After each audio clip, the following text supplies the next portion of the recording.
Ciao Claudiano. Claudiano, guarda qua le piantine. Queste sono le piantine abruzzesi, stanno crescendo bene.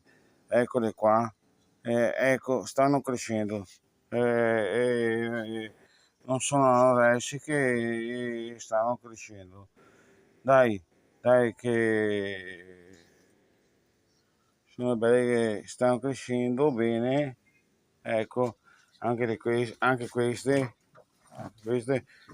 e moro anche una scoreggina e anche questa qua. E qui là stanno crescendo, però guarda che belle che sono quelle abruzzesi, eh? Claudiano, ecco, stanno crescendo e andiamo avanti e siamo tutti contenti. E viva l'Abruzzo, e viva il peperoncino, e vai, vai, vai, vai, vai. Vai, Vireno! Dammene 1, 2, 3, 4 e 5.